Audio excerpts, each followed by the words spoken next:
नमस्कार। आइए सबसे पहले दीदी को चिल्लाते हुए देखते हैं। वो एक स्क्रीन को बंद करेंगे, हम 1000 स्क्रीन उनके सामने खोल के देखेंगे। वो एक व्यूअरशिप को बंद करेंगे, हम लाखों व्यूअरशिप उनको देंगे। And this is the form of protest that JNU student community will be doing it right now, right here. अगर पुलिस का दम है, अगर बीजेपी का लठबाज का दम है, वो आए यहाँ पे और स्क्रीनिंग बंद करके दिखाए।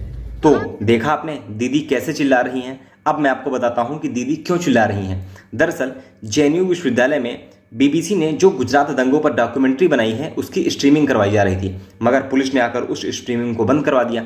इसके कारण दीदी गुस्सा हो गई और दीदी चिल्लाने लगी। दीदी जोर जोर से चिल्ला रही थी।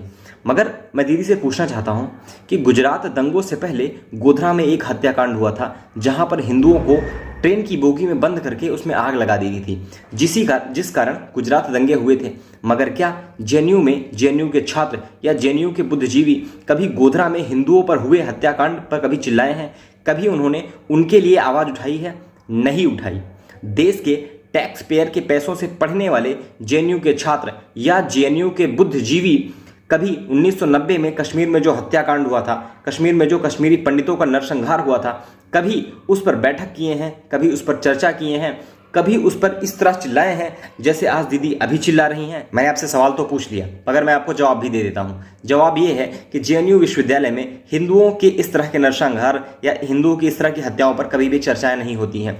कभी भी जेएनयू के छात्र इस तरह के आंदोलन जोश के साथ नहीं करते हैं कि हिंदुओं को यहाँ पर मार दिया गया, यहाँ पर काट दिया गया, क्योंकि जेएनयू के छात्र अब एक विशेष नैरेटिव को आगे बढ़ाते हैं। मैं बताता हूं क्यों। देखिए, गुजरात दंगे हुए। गुजरात दंगे होने का कारण गोधरा का हत्याकांड था, जिस कारण गुजरात दंगे हुए थे। गुजरात दंगों में हिंदू भी मारे गए थे और मुसलमान भी मारे गए थे, परंतु मुसलमानों की संख्या ज़्यादा थी। मगर गुजरात दंगों को ऐसे प्रिटेंड किया जाता है जैसे यहाँ पर मुसलमानों को काट मार डाला गया एकदम से, मुसलमानों के खिलाफ था ये, केवल मुसलमान ही मारे गए थे।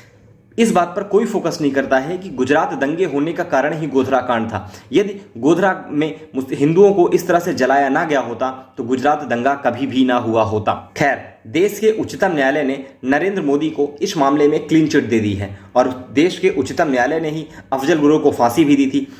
मगर ऐसा लगता है जैसे जेएनयू वालों ने कसम खा रखी है कि जो सुप्रीम कोर्ट का निर्णय रहेगा हम उसके अगेंस्ट ही काम करेंगे। सुप्रीम कोर्ट ने अफजल गुरु को फांसी दी, उसको आतंकवादी घोषित किया, तो जेएनयू वाले उसकी बरसी मनाएंगे।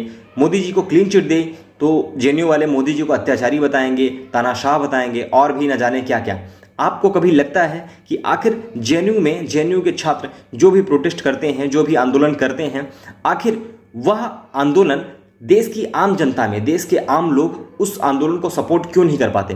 क्योंकि देश के लोग भी इस बात को समझ गए हैं कि हमारे टैक्स के पैसों से पढ़ने वाले जेएनयू के छात्र एक विशेष विचारधारा के प्रति बहुत ज़्यादा सेंसिटिव हैं और वो एक विशेष विचारधारा को लेकर ही अपना आंदोलन किया करते हैं। यह बात देश के लोग अच्छी तरीके से समझ गए हैं।